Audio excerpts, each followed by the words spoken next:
ಎಲ್ರಿಗೂ ನಮಸ್ಕಾರ. ನೀವು ನೋಡ್ತಾ ಇದ್ದೀರಾ ಟಿವಿ ವಿಕ್ರಮ. ನಾನು ಮುಮ್ತಾಜ್ ಅಬ್ದುಲ್ ನೆಲ್ಲೆಡ್ಕ. ಜಾಣನಿಗೆ ಮಾತಿನ ಪೆಟ್ಟು, ದಡ್ಡನಿಗೆ ದೊಣ್ಣೆ ಪೆಟ್ಟು, ಮಮತಾ ಬ್ಯಾನರ್ಜಿಯಂತಹ ಕುತಂತ್ರಿ ಬುದ್ಧಿಗಳಿಗೆ ನ್ಯಾಯದ ಪೆಟ್ಟು. ವೀಕ್ಷಕರೇ, ಮಮತಾ ಬ್ಯಾನರ್ಜಿ ಒಂದಲ್ಲ ಎರಡಲ್ಲ ಮೂರಕ್ಕೂ ಹೆಚ್ಚು ಬಾರಿ ಸುಪ್ರೀಂ ಕೋರ್ಟ್ ಕಡೆಯಿಂದ ಈಗ ಹೊಡೆಸ್ಕೊಂಡಿರುವಂಥದ್ದು. ಮೊದಲಿಗೆ ಸುಪ್ರೀಂ ಕೋರ್ಟ್ ಪಶ್ಚಿಮ ಬಂಗಾಳ ಸರ್ಕಾರಕ್ಕೆ ಗಡಿಬೇಲಿ ವಿಚಾರದಲ್ಲಿ ಮಾರ್ಚ್ 1ರ ಒಳಗೆ ಸಂಪೂರ್ಣವಾದಂತಹ ಸಹಕಾರವನ್ನ ನೀಡಬೇಕನ್ನುವಂತಹ ಒಂದು ಸ್ಪಷ್ಟ ಸೂಚನೆಯನ್ನ ನೀಡುತ್ತೆ. ಅಂದ್ರೆ ಯಾವುದೇ ಕಾರಣಕ್ಕೂ ರಾಷ್ಟ್ರೀಯ ಭದ್ರತೆಯ ವಿಚಾರ ಆಗಿರೋದ್ರಿಂದ ಇಲ್ಲಿ ಆಟ ಆಡೋ ಹಾಗೆ ಇಲ್ಲ ಅಂತ ಕೋರ್ಟ್ ಕಠಿಣವಾಗಿ ಹೇಳುತ್ತೆ. ಅದಾದ ನಂತರ ಏನಾಯ್ತು? ಮಮತಾ ಬ್ಯಾನರ್ಜಿ ಮತ್ತೆ ಸುಪ್ರೀಂ ಕೋರ್ಟ್ ಬಾಗಿಲನ್ನು ತಟ್ತಾರೆ. ಬಟ್ ಈ ಬಾರಿ ಯಾಕೆ ಬಾಗಿಲನ್ನು ತಟ್ಟಿದ್ರು? ಎಲೆಕ್ಷನ್ ಕಮಿಷನ್ ಆಫ್ ಇಂಡಿಯಾ ವಿರುದ್ಧ ವಾದವನ್ನ ಮಾಡೋದಕ್ಕೆ. ಒಂದು ಕಡೆ ಕೋರ್ಟ್ ಹೇಳುತ್ತೆ ದಯವಿಟ್ಟು ಸಹಕಾರವನ್ನ ಕೊಡಿ, ಪ್ರಕ್ರಿಯೆಗೆ ಅಡ್ಡಿಯನ್ನ ಮಾಡಬೇಡಿ ಅಂತ. ಇನ್ನೊಂದು ಕಡೆ ನೋಡಿದ್ರೆ ಇದೇ ಸರ್ಕಾರ ಹೋಗಿ ಕೋರ್ಟಿಗೆ ಚುನಾವಣಾ ಆಯೋಗದ ವಿರುದ್ಧ ವಾದ ಮಾಡೋದಕ್ಕೆ ನಿಲ್ಲತ್ತೆ. ಹೌದಾ? ಅಂದ್ರೆ ಮಮತಾ ಬ್ಯಾನರ್ಜಿಗೆ ಕೋರ್ಟ್ ಆದೇಶ ಪಾಲನೆಗೂ ಮಿಗಿಲಾಗಿ ಇಲ್ಲಿ ರಾಜಕೀಯ ಹೋರಾಟ ಆಗಿರಬಹುದು, ತನ್ನ ವೋಟ್ ಬ್ಯಾಂಕ್ ರಕ್ಷಣಾ ಕಾರ್ಯ ಆಗಿರಬಹುದು, ಇವೆಲ್ಲವನ್ನು ಮುಂದುವರಿಸಬೇಕಾಗಿತ್ತು. ವೀಕ್ಷಕರಾದ್ರೆ ಸುಪ್ರೀಂ ಕೋರ್ಟ್ ಮತ್ತೊಮ್ಮೆ ಮಮತಾ ಬ್ಯಾನರ್ಜಿಗೆ ಕಠಿಣ ಸಂದೇಶವನ್ನು ನೀಡಿರುವಂತದ್ದು. ಸುಪ್ರೀಂ ಕೋರ್ಟ್ ಆಫ್ ಇಂಡಿಯಾ ಪಶ್ಚಿಮ ಬಂಗಾಳ ಡಿಜಿಪಿಗೆ ಶೋಕಾಸ್ ನೋಟಿಸ್ ಅನ್ನು ಕೂಡ ಜಾರಿ ಮಾಡಿದೆ.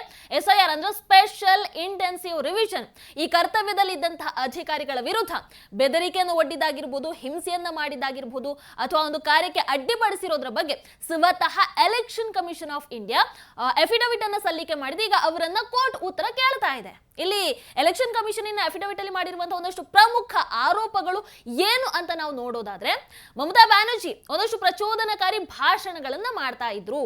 ಆ ಮೂಲಕ ಅಲ್ಲಿ ಭಯದ ವಾತಾವರಣವನ್ನ ಸೃಷ್ಟಿ ಮಾಡ್ತಾ ಇದ್ರು. ತಪ್ಪು ಮಾಹಿತಿಯನ್ನ ಹರಡುವಂತಹ ಕೆಲಸವನ್ನ ಮಾಡ್ತಾ ಇದ್ರು. SIR ಅಧಿಕಾರಿಗಳ ಕೆಲಸಕ್ಕೆ ಅಡ್ಡಿಪಡಿಸುವಂತ ಎಲ್ಲ ವಾತಾವರಣವನ್ನ ತನ್ನ ಕಾರ್ಯಕರ್ತರ ಮೂಲಕ ಸೃಷ್ಟಿ ಮಾಡ್ತಾ ಇದ್ರು. ಇಲ್ಲಿ ಎಲೆಕ್ಷನ್ ಕಮಿಷನ್ ಹೇಳಿಕೆಯ ಪ್ರಕಾರ ಬೇರೆ ರಾಜ್ಯಗಳಿಗೆ ಹೋಲಿಕೆ ಮಾಡಿದ್ರೆ ಪಶ್ಚಿಮ ಬಂಗಾಳದಲ್ಲಿ SIR ಸಂದರ್ಭದಲ್ಲಿ ಬಹಳ ತೊಂದರೆ ಆಗ್ತಾ ಇತ್ತು, ಹೆಚ್ಚಿನ ಬೆದರಿಕೆಯನ್ನು ಓಡ್ತಾ ಇದ್ರು, ಕೆಲಸಕ್ಕೆ ಅಡ್ಡಿಯನ್ನು ಪಡಿಸ್ತಾ ಇದ್ರು. ಅಂಡ್ ಬಹಳಷ್ಟು ಕಡೆ ಫಾರಂ 7 ದಾಖಲೆಗಳನ್ನ ಸುಟ್ಟಂತಹ ಘಟನೆಗಳು ಸಮೇತ ವರದಿಯಾಗಿದೆ. ಎಲ್ಲಿ? ಪಶ್ಚಿಮ ಬಂಗಾಳದಲ್ಲಿ ಪಂಚಾಯತ್ ಭವನಗಳಲ್ಲಿ ವಿಚಾರಣೆ ಮಾಡುವಂತಹ ಸಂದರ್ಭದಲ್ಲಿ BLO ಅಧಿಕಾರಿಗಳ ಮೇಲೆ ಕೂಡ ಹಲ್ಲೆಯನ್ನು ಮಾಡಿರುವಂತದ್ದು.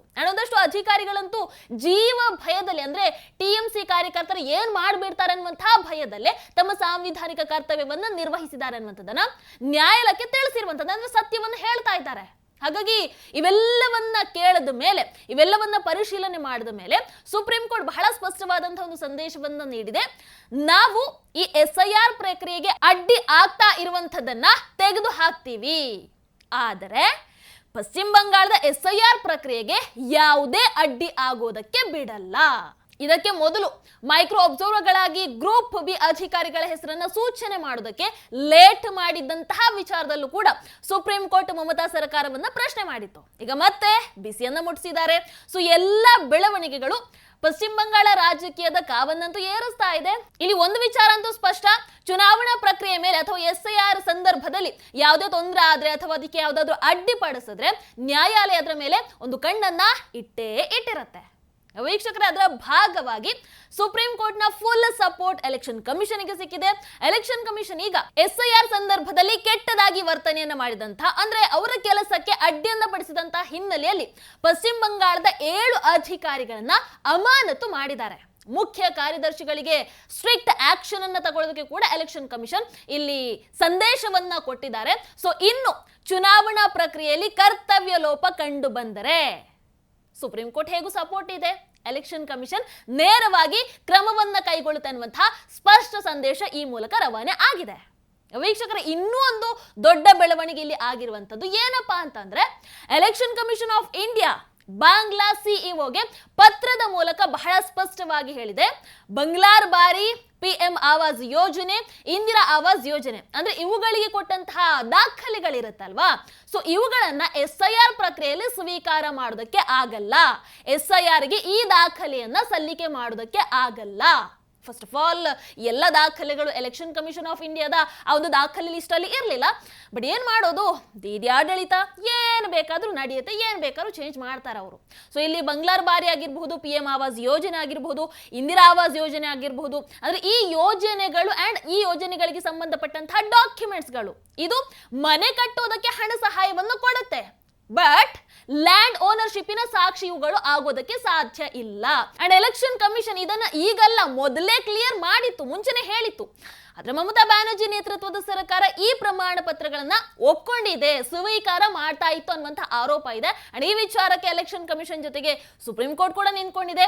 ಆದೇಶಗಳ ಮೂಲಕ ಈಗ ಬೆಂಬಲವನ್ನ ಕೂಡ ಕೊಡ್ತಾ ಇದೆ. ಆ ಮೂಲಕ ಒಂದು ವಿಚಾರ ಅಂತೂ ಸ್ಪಷ್ಟ, ಯಾವುದೇ ರಾಜ್ಯ ಆಗಿರ್ಲಿ ಅಥವಾ ಯಾವುದೇ ಲೀಡರ್ ಆಗಿರ್ಲಿ, ಯಾರು ಕೂಡ ಕಾನೂನಿಗಿಂತ ಮೇಲೆ ಇಲ್ಲ. ಪಶ್ಚಿಮ ಬಂಗಾಳದಲ್ಲಿ ಮಮತಾ ಬ್ಯಾನರ್ಜಿ ಇಚ್ಛೆಯ ಹಾಗೆ ಅವ್ರು ಹೇಳ್ದ ಹಾಗೆ ಎಲ್ಲ ಕೆಲಸವನ್ನ ಮಾಡೋದಕ್ಕೆ ಸಾಧ್ಯ ಇಲ್ಲ, ಅಥವಾ ಯಾವುದು ಕೂಡ ನಡೆಯೋದಕ್ಕೆ ಸಾಧ್ಯ ಇಲ್ಲ. ಇಲ್ಲಿ ದೇಶದ ಕಾನೂನು ಏನ್ ಹೇಳುತ್ತೆ ಅದ್ರ ಪ್ರಕಾರನೇ ಎಲ್ಲವೂ ಕೂಡ ನಡಿಬೇಕು. ವೀಕ್ಷಕರೇ, ಒಟ್ಟಾರೆಯಾಗಿ ಪಶ್ಚಿಮ ಬಂಗಾಳದಲ್ಲಿ ಒಂದು ದೊಡ್ಡ ರಾಜಕೀಯ ಸ್ಫೋಟ ಅಂತೂ ನಡೀತಾ ಇದೆ. ಫೇಕ್ ವೋಟ್ ಬ್ಯಾಂಕ್ ಕೊಲ್ಯಾಪ್ಸ್ ಆಗ್ತಾ ಇದೆ. ಈಗಾಗಲೇ 68 ಲಕ್ಷ ಫೇಕ್ ವೋಟರ್ಸ್ ಪಟ್ಟಿಯಿಂದ ಕಾಣೆ ಆಗಿಬಿಟ್ಟಿದ್ದಾರೆ. ಈಗಾಗಲೇ 58 ಲಕ್ಷ ಹೆಸರುಗಳನ್ನ ತೆಗೆದು ಹಾಕಿದ್ದಾರೆ. ಯಾಕೆ ತೆಗೆದು ಹಾಕಿದ್ದಾರೆ ಅಂತಂದ್ರೆ, ಒಂದಷ್ಟು ಜನ ಆಬ್ಸೆಂಟ್ ಆಗಿದ್ರು, ಒಂದಷ್ಟು ಜನ ಸತ್ ಹೋಗಿದ್ದಾರೆ ಆ ಲಿಸ್ಟ್ ಅಲ್ಲಿ, ಒಂದಷ್ಟು ಡುಪ್ಲಿಕೇಟ್ ಆಗಿದ್ವು, ಇನ್ನೊಂದಷ್ಟು ಜನ ಸ್ಥಳಾಂತರಗೊಂಡಂತವ್ರು ಆಗಿದ್ರು. ಅದರಲ್ಲಿ 5 ಲಕ್ಷ ಮಂದಿ ಎಲೆಕ್ಷನ್ ಕಮಿಷನ್ ವಿಚಾರಣೆಗೆ ಹಾಜರು ಆಗ್ಲೇ ಇಲ್ಲ. ಸೊ ಇವೆಲ್ಲವೂ ಕೂಡ ಒಂಥರ ಕ್ಲೀನಿಂಗ್ ಪ್ರೊಸೆಸ್ ಅಂತಾನೆ ಹೇಳಬಹುದು. ಇದಿಷ್ಟೇ ಅಲ್ಲ, ಅಕ್ರಮ ಬಾಂಗ್ಲಾ ನುಸುಳುಕೋರರಾಗಿರಬಹುದು, ರೋಹಿಂಗ್ಯಾಗಳಾಗಿರಬಹುದು, ಆಮೇಲೆ ಫೇಕ್ ವೋಟರ್ಗಳಿಗೆ ಅನುಮೋದನೆಯನ್ನು ನೀಡಿರುವಂತಹ ಆರೋಪದಲ್ಲಿ ಏರೋ ಅಧಿಕಾರಿಗಳನ್ನ ಅಮಾನತು ಸಮೇತ ಮಾಡಲಾಗಿದೆ. ಮ್ಯಾಪ್ ಆಗದಂತಹ ಮತದಾರರ ಎಕ್ಸ್ಪೋಸ್ ಸಮೇತ ಈ ಸಂದರ್ಭದಲ್ಲಿ SIR ಪ್ರಕ್ರಿಯೆಯಲ್ಲಿ ಆಗ್ತಾ ಇರುವಂತದ್ದು.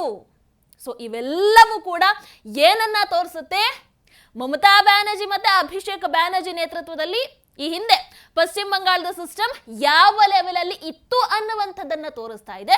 ಬಟ್ SIR ಪ್ರಕ್ರಿಯೆ ಅದನ್ನ ಯಾವ ರೀತಿ ಕ್ಲಿಯರ್ ಮಾಡ್ತಾ ಇದೆ ಅನ್ನುವಂಥದ್ದನ್ನ ಕೂಡ ತೋರಿಸ್ತಾ ಇದೆ. ಒಂದಷ್ಟು ಕ್ಷೇತ್ರಗಳಲ್ಲಿ ಹೇಗಿತ್ತು ಅಂತಂದ್ರೆ, TMCಗೆ ಸಿಗ್ತಾ ಇದ್ದಂತಹ ಒಂದು ಸಣ್ಣ ಅಂತರದ ಗೆಲುವುಗಳಿದೆಯಲ್ವಾ, ಅದ್ಯಾವುದು ಕೂಡ ನ್ಯಾಯಯುತ ಆಗಿ ಇರಲಿಲ್ಲ. ಎಲ್ಲವೂ ಕೂಡ ಫೇಕ್ ವೋಟರ್ಸ್ ಮಹಿಮೆ. ಅಂದ್ರೆ ದೀದಿ ಇಷ್ಟು ವರ್ಷ ಆಳ್ವಿಕೆ ಮಾಡಿದ್ರು, ಫೇಕ್ ವೋಟರ್ಸ್ ಮಹಿಮೆಯಿಂದ ಗೆಲ್ತಾ ಇದ್ರು.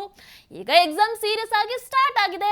ಈ ಬಾರಿ ಕಳ್ಳರು, ಅವರ ಗ್ಯಾಂಗು ಎಲ್ಲರೂ ಕೂಡ ಸಿಕ್ಕಾಕೊಳ್ತಾರೆ. ಬಹುಶಃ ಈ ವರ್ಷ ನಡೆಯುವಂತಹ ಚುನಾವಣೆ ಪಶ್ಚಿಮ ಬಂಗಾಳದಲ್ಲಿ ಅದೆಷ್ಟೋ ವರ್ಷಗಳ ನಂತರ ನಡೆಯಲಿರುವಂತಹ ಮೊದಲ ನಿಜವಾದ ನ್ಯಾಯಸಮ್ಮತ ಚುನಾವಣೆ ಆಗಬಹುದು. ಅಲ್ಲಿಗೆ ಪಶ್ಚಿಮ ಬಂಗಾಳದಲ್ಲಿ ನಿಜವಾದ ಪ್ರಜಾಪ್ರಭುತ್ವ ಮತ್ತೆ ಬರುತ್ತೆ. ಮೋಸದ ರಾಜಕೀಯ ಎಂಡ್ ಆಗತ್ತೆ. ಅದಕ್ಕೊಂದು ಫುಲ್ ಸ್ಟಾಪ್ ಈ ಬಾರಿ ಸಿಗುತ್ತೆ. ಬಟ್ ಈಗ ಆಟ ಅಂತೂ ಶುರು ಆಗಿದೆ. SIR ಪ್ರಕ್ರಿಯೆ ಬಹಳ ಚೆನ್ನಾಗಿ ನಡೀತಾ ಇದೆ. ಸುಪ್ರೀಂ ಕೋರ್ಟ್ ಸಾಥ್ ಅಂತೂ ನೆಕ್ಸ್ಟ್ ಲೆವೆಲ್ ಅಲ್ಲಿ ಇದೆ. ನೋಡೋಣ ಮುಂದೆ ಏನಾಗತ್ತೆ ಅಂತ. Let's wait and watch. ನಿಮ್ಮ ಅನಿಸಿಕೆಯನ್ನು ಕಮೆಂಟ್ ಮಾಡಿ. ನಮಸ್ಕಾರ. ಟಿವಿ ವಿಕ್ರಮ, ದೇಶ ನಿಮ್ಮ ಕೈಯಲ್ಲಿ. ಈ ಕಾರ್ಯಕ್ರಮ ನಿಮಗೆ ಇಷ್ಟ ಆಗಿದ್ದಲ್ಲಿ ಲೈಕ್, ಶೇರ್ ಹಾಗೂ ಕಮೆಂಟ್ ಮಾಡಿ. ಟಿವಿ ವಿಕ್ರಮದ ಕಾರ್ಯಕ್ರಮಗಳನ್ನು ನಿರಂತರವಾಗಿ ವೀಕ್ಷಿಸಲು ಸಬ್ಸ್ಕ್ರೈಬ್ ಮಾಡಿ, ಬೆಲ್ ಐಕನ್ ಒತ್ತಿ.